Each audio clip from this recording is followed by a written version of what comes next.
صدر اعلی وقار اور حاضرین مجلس، السلام علیکم ورحمۃ اللہ وبرکاتہ۔ علی گڑھ ناسانس کے ذریعہ جو آن لائن اسپیچ کمپٹیشن کرائی جا رہی ہے، اس میں تقریر کا عنوان تعلیم کی اہمیت۔ آج کی اس روزمرہ زندگی میں تعلیم کی اہمیت بہت ہی ضروری اور لازمی ہے۔ ہمارے اسلاف نے تعلیم کا منظم و مستقل طریقہ کار مہیا کیا، جس کی بے شمار فضائلیں و مسرت اسرار سے آج پوری دنیا فیضیات ہو رہی ہے، چاہے وہ مذہبی علوم ہو یا غیر مذہبی علوم۔ وہ تعلیم لینی چاہیے جو نفع دینے والی، جو انسانوں کی خدمت کا ذریعہ پیدا کرے۔ مثال کے طور پر، جب ایک استاد بنتا ہے تو ایک بڑی قوم کو تعلیم دیتا ہے، جس سے قوم جہالت کے اندھیرے سے علم کے اجالے تک پہنچ جاتا ہے۔ جب ایک انسان علم کے اصول کے بعد کسی سیاسی عہدے کو سنبھالتا ہے تو ایک بڑی قوم کی خدمت کر سکتا ہے اور بلندی کے دروازے تک پہنچا سکتا ہے۔ جب ایک انسان علم کے اصول کے بعد ڈاکٹر بنتا ہے تو بیماری جیسی پریشانیوں سے نجات دلانے کا ذریعہ پیدا کرتا ہے۔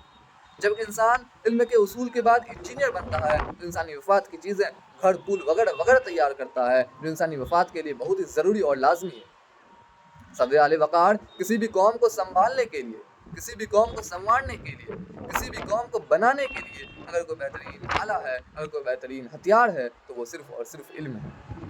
علم ہے تو خود کو تاریخ بنا کر رکھ سکتا ہے، علم ہے تو انقلاب پر پا کر سکتا ہے۔ علم کے بدولت ہی ڈاکٹر بی آر امبیڈکر نے اس ملک کو جمہوری ہندوستان بنانے کا کام کیا۔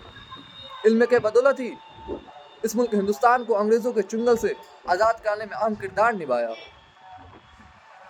علم ہو تو سوچنے کی صلاحیت ہوتی ہے، علم ہو تو سمجھنے کی صلاحیت ہوتی ہے، علم ہو تو خالی دماغ میں عقل پیدا کر سکتی ہے۔ علم ایک نور ہے۔ آپ میں سے کون ہے جو مجھے یہ بتائے گا کہ بغیر تعلیم کے کوئی خود سے کسی کو استاد بنایا؟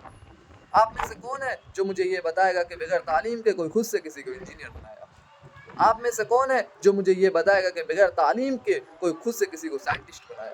بالکل نہیں۔ یہ تمام اوصاف بغیر تعلیم کے ہو ہی نہیں سکتی، کیونکہ جہالت کو اندھیرے سے علم کے اجالے تک پہنچانے کا ایک ہی ذریعہ ہے، وہ علم ہے، وہ علم ہے۔ اللہ تعالیٰ نے انسانوں کو اس زمین پر خلیفہ مقرر کرنے کے لیے سب سے پہلے جس چیز سے آراستہ کیا وہ علم ہے، وہ علم ہے۔ اللہ تعالیٰ نے قرآن مجید میں سب سے پہلے ایک سورہ نازل کیا، اقرأ باسم ربک الذی خلق، خلق الانسان ما علق، اقرأ وربک الاکرم الذی علم بالقلم، علم الانسان ما لم۔ اے پروردگار، رب کا نام لے کر پڑھو جس نے عالم کو پیدا کیا، جس نے خون کی پھٹکی سے انسانوں کو بنایا، جس نے قلم کے ذریعے وہ علم دی جس کا آپ کو علم نہ تھا۔ اسی چند باتوں سے میں اپنی باتوں کو ختم کرنا چاہوں گا ایک شعر کے ساتھ۔ سعادت سیادت عبادت ہے علم، سعادت سیادت عبادت ہے علم، بشیر ہے طاقت، بشیر ہے دولت، طاقت ہے علم۔ السلام علیکم ورحمۃ اللہ۔